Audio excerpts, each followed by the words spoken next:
My teacher once called me a failure. She didn't expect her son to beg me for a job. Years later, success turned tables, and now her family begs me. I still remember sitting in the back row of my high school classroom, staring at the clock and praying the day would end. I wasn't the smartest student in the room, and I knew it. Numbers danced on the page. Essays came back bleeding with red ink, and no matter how hard I tried, I always seemed to fall short. My teacher, Mrs. Langston, seemed to take personal pleasure in pointing out my failures. She was elegant, respected, and always carried herself like she was above the rest of us.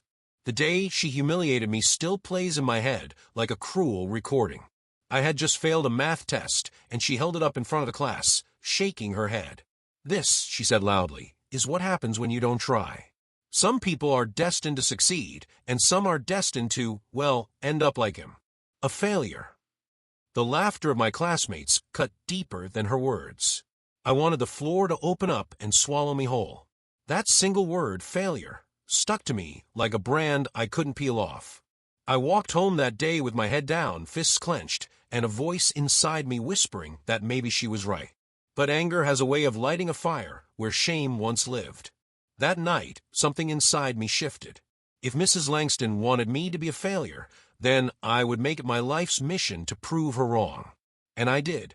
Years later, the tables turned in a way I never expected, and neither did she. Her son would one day walk into my office, desperation in his eyes, asking me for a job. The first years after graduation were brutal. I didn't have money, connections, or even confidence. I worked night shifts stacking boxes in a warehouse, then spent my days teaching myself skills I could barely pronounce back then: programming, digital marketing, design. Most people thought I was wasting my time. Even my own family sometimes hinted that maybe Mrs. Langston had been right, that not everyone was meant to make it big. But I kept pushing. Every insult I remembered from that classroom turned into fuel. I failed more times than I can count. My first startup idea collapsed in 3 months. My second barely made enough money to cover rent. But on the third attempt, something clicked. I built a small software platform for local businesses, and suddenly, clients started coming in. 1 became 3, 3 became 10, and within a year, I had to hire my first employee. By the time I turned 28, the failure Mrs. Langston mocked was running a company with a downtown office, 24 employees, and clients in 3 different countries. Success didn't come overnight, but when it did, it was louder than all the laughter I had endured back in high school. I thought I had left those memories behind, until one day, the past walked straight into my office wearing a suit and carrying a resume. It was Mrs. Langston's son. I almost didn't recognize him at first. He introduced himself as Daniel Langston, handing me a resume printed on cheap paper that already smelled like desperation. The name hit me like a spark, Langston. Surely not that Langston? But then I looked closer. Same sharp nose, same blue eyes I remembered glaring at me from the front of the classroom years ago, only softer now, tired. He smiled nervously, probably sensing my hesitation. "Your company is doing amazing things," he said. "I'd be honored to be part of your team." I skimmed through his resume. Business degree. A string of short-lived jobs. Nothing impressive. Honestly, if I hadn't recognized the name, I would have tossed it aside and moved on. But I couldn't ignore the irony. The son of the woman who had branded me a failure was now sitting across from me, asking for my approval.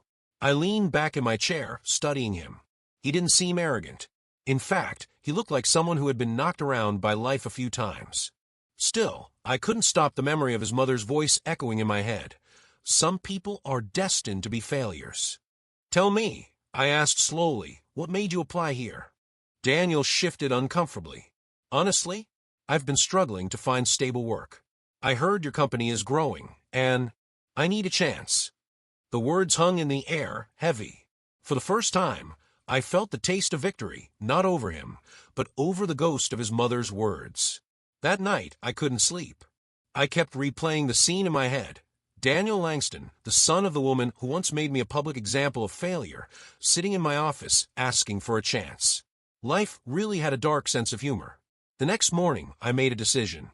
I invited Daniel for a second interview, but this time, not in the office. I chose a quiet cafe downtown. When he arrived, someone else came with him. Mrs. Langston. The years had not been kind to her. Her once perfectly styled hair was thinner, streaked with gray, and her confident walk had been replaced by a cautious shuffle. But her eyes, sharp judgmental, hadn't changed a bit. She looked at me, recognition flashing instantly. Her lips parted as if she wanted to say something, but Daniel spoke first. "This is my mother. I asked her to join us. I thought maybe she could vouch for me." For a moment, I felt like I was 17 again, shrinking in that classroom, waiting for her verdict. But this time, I wasn't the kid with a failed test. I was the one holding the power. "Mr. Langston," I said, keeping my eyes on her, "I'll be the one to decide if you're a good fit here. Not your mother." Daniel flushed, embarrassed. Mrs. Langston tightened her jaw, clearly unused to being dismissed. And me? For the first time, I realized I wasn't carrying the weight of her words anymore. I had outgrown them. The silence at the cafe was thick enough to cut with a knife. Mrs. Langston finally leaned forward, her voice lower than I'd ever heard it. "You've done well for yourself," she said. "I'll admit, I didn't expect it. Back then, you didn't show much promise." I let out a short laugh, not from humor, but disbelief. Promise. That was the word she had always thrown around, as if she were some oracle who could see the future of every student. "You didn't just say I lacked promise," I reminded her. "You called me a failure. In front of everyone. Do you have any idea what that does to a kid?" Her face tightened, but she didn't flinch. "I was tough on you because I wanted you to do better." "No," I said, my voice firm. "You wanted to be right. You wanted to prove that only your favorites could succeed. You didn't push me, you buried me. The difference is I dug myself out." Daniel looked between us, confusion and discomfort written all over his face. "Mom, is that true?" he asked quietly. She didn't answer right away. Instead, she pressed her lips together, her pride fighting against the truth. For the first time, I saw something in her eyes I never thought I would doubt. I leaned back calm now.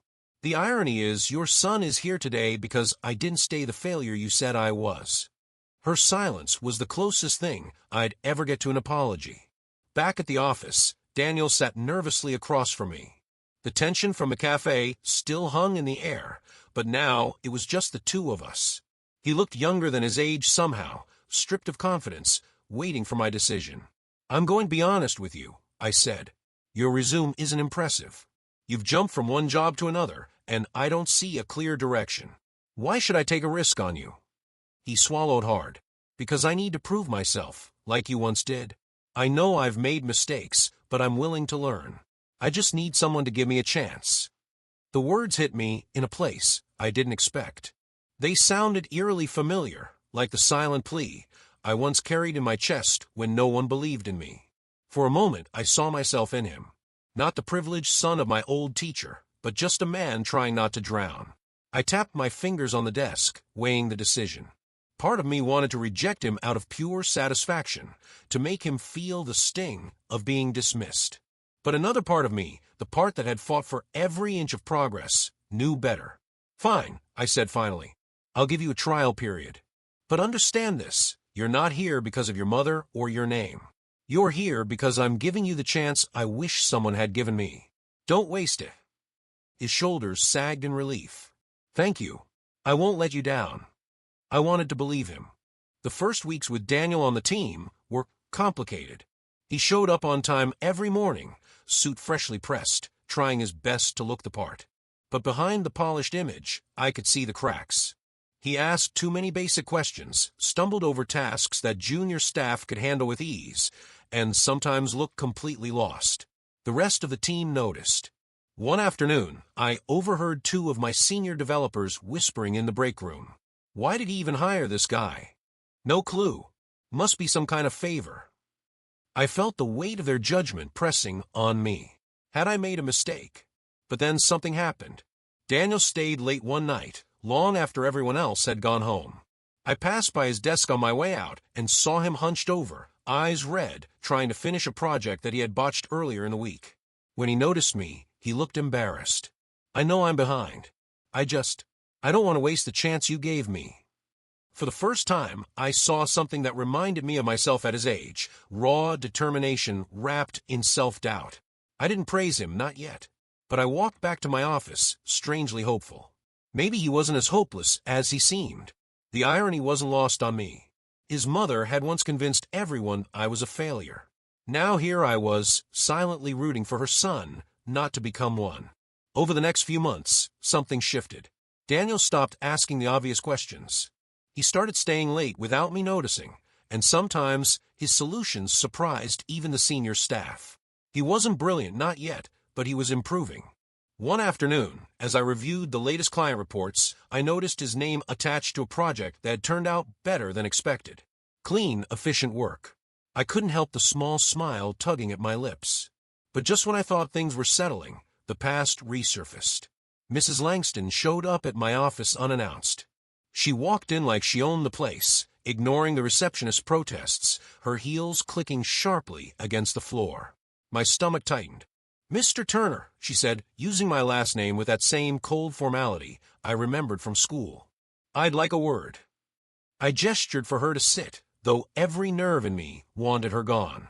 She glanced around, her eyes scanning the office, the awards on the wall, the employees moving with quiet efficiency. For the first time, I caught a flicker of something in her gaze, not disdain, not even pride. Envy. "You've done well," she admitted. "Better than I ever expected. But my son, he tells me you're being too hard on him." I leaned forward, my voice calm but firm. "I'm not here to break him, like you tried to break me. I'm here to make sure he earns his place. If he can't handle that, then maybe he doesn't belong here." Her lips tightened. She wanted to argue, but she couldn't. Not this time. For the first time in my life, I wasn't the one being judged, I was the one setting the standard. That evening, after she stormed out of my office, I sat alone at my desk, staring at the city lights beyond the window. I thought about how far I had come, from the boy humiliated in front of the class to the man whose company was now thriving. The next week, I made a decision. If Mrs. Langston wanted to meddle, I would show her, not through revenge, not through insults, but through proof. I assigned Daniel to lead a small but important project. It was a risk. If he failed, the consequences would be public.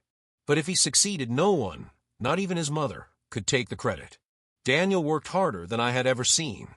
He stayed late, skipped weekends, asked questions not out of ignorance, but out of hunger to get it right. The team began to respect him. Slowly, he grew into the role. When the project finally launched, the results exceeded expectations.